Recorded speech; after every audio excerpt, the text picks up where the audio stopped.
Sometimes your bank account looks like it's been in a street fight and lost. It's real easy to feel stuck when your finances feel like they're spiraling, life has been lifing, not because you're lazy or irresponsible, but because life happened. And now it feels like you're trying to fix 15 things at one time, but you don't really have a GPS on how to do it. So today, let's fix that. And we're going to take it one step at a time. Let's talk about it.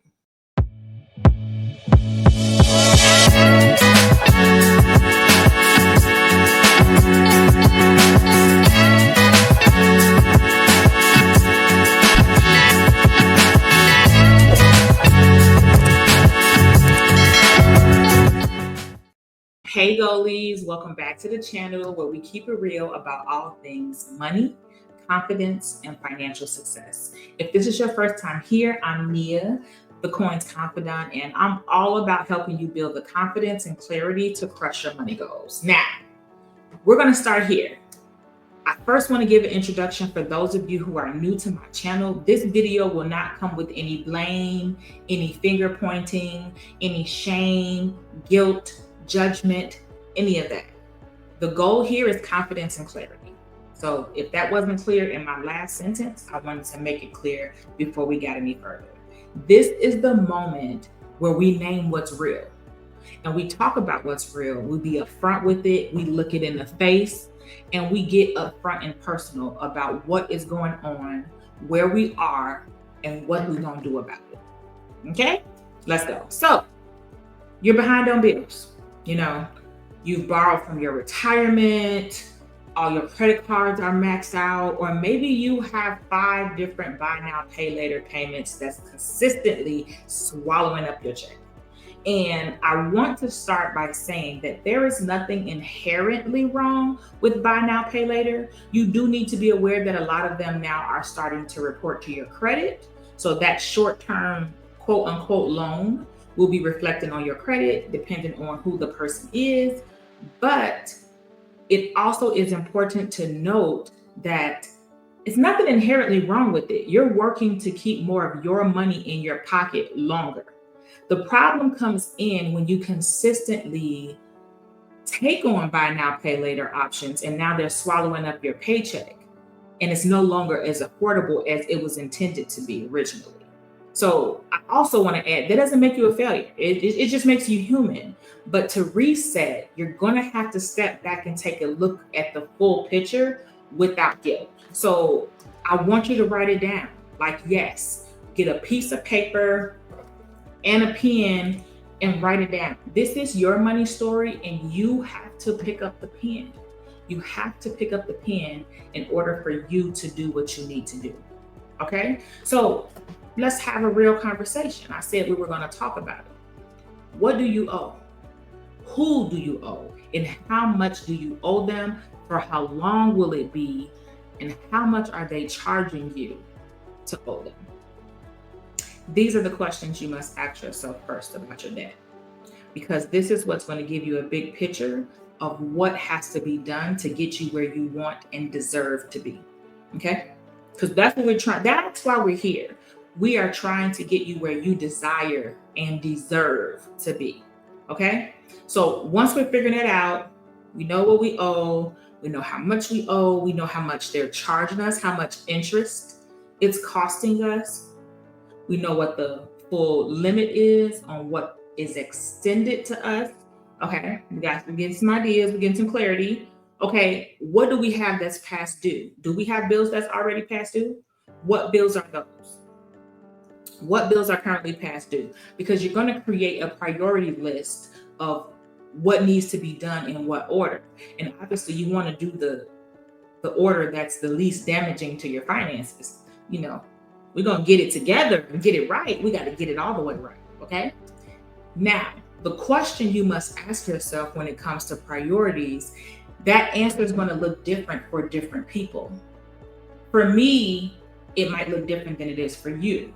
One of the ways to decide what your first priority should be is to ask yourself, what keeps you up at night financially? Take a minute. Think about that question. What is keeping you up at night financially? If it is something that has you laying in the bed, eyes wide open, staring up at the ceiling, that will not allow you to get slumber and rest that you need to execute this plan, that must be your first priority. At least working towards it. The steps towards accomplishing that and relieving that has to be a part of your plan. Otherwise, yes, you might make financial progress, but mentally you will still be overworked, overwhelmed, and frustrated. And that is never the goal. The goal is to build confidence and clarity. Clarity never comes from being consistently frustrated and overwhelmed. It doesn't match. Okay. So the thing to realize about all of this is your truth. And you can work with it. You got this. It is possible for you to change it. It is possible for you to edit it. You can't go back and erase it and change the past, but you can change what it looks like in the future. That's why you have the pen. Now, like I said, the second phase of once we've identified what's going on, now we're going to look at what's coming in. How much money do we have coming in? How much money is going out? And if this seems overwhelming, like, oh my God, she's asking me all these questions, and this is the conversation first that you should be having with yourself. If you're in a relationship, you and your spouse should have this conversation together, and you can split it up. Just because I'm putting it all on this video does not mean you have to do it all at the same time.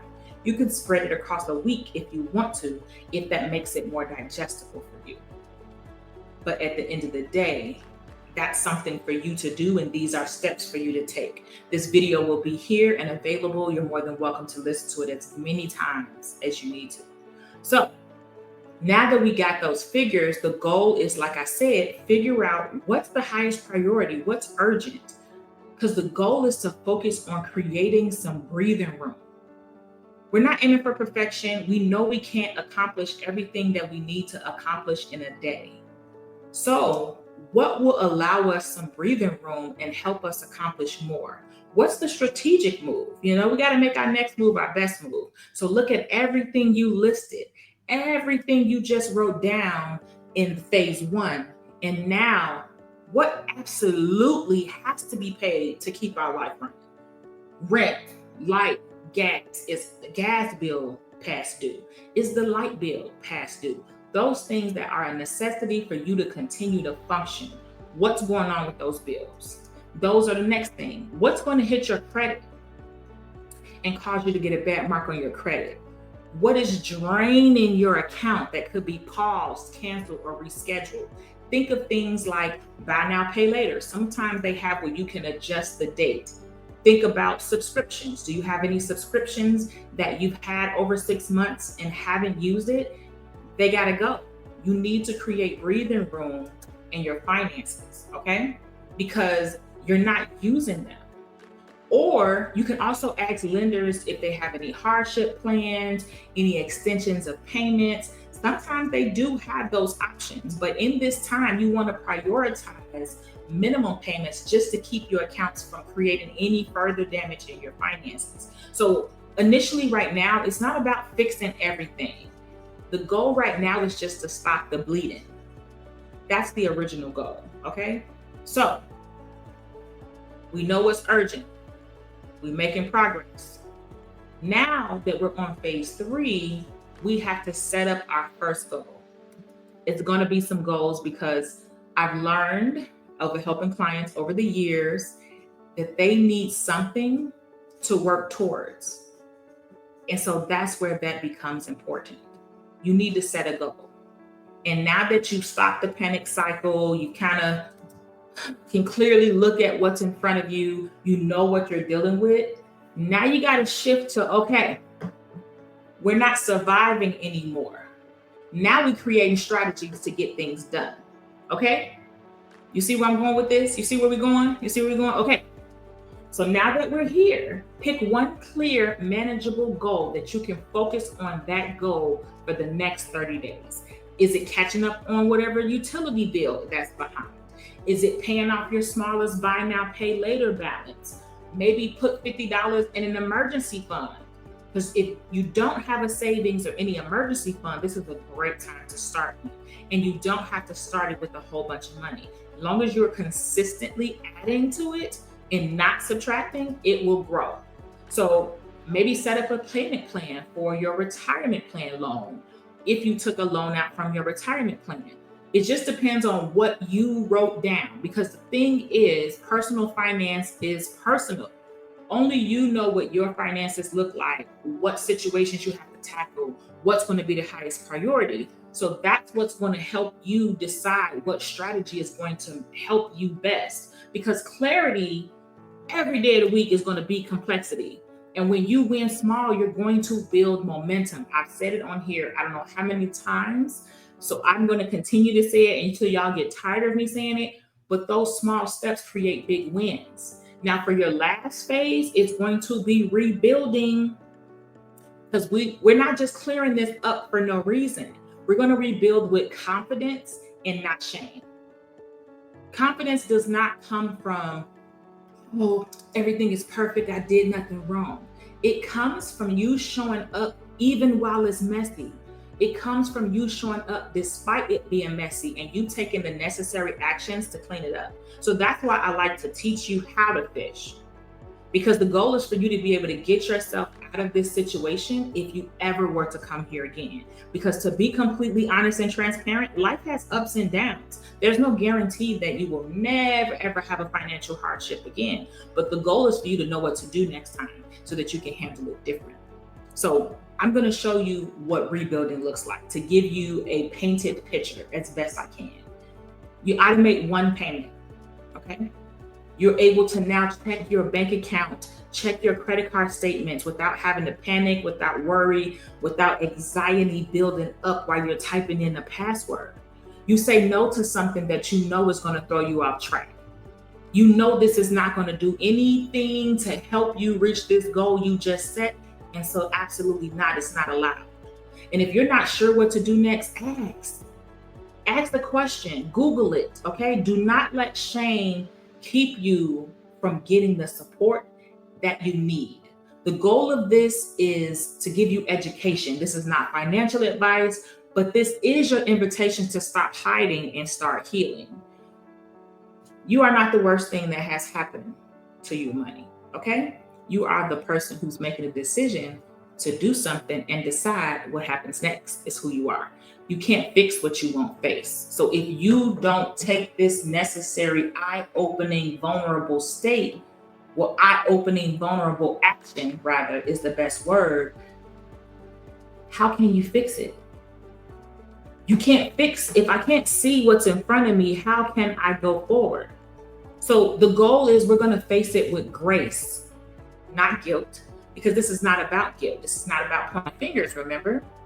You don't need a six-figure miracle. All you need is a consistent strategy. Again, if you don't know, Google it. Ask somebody that you trust.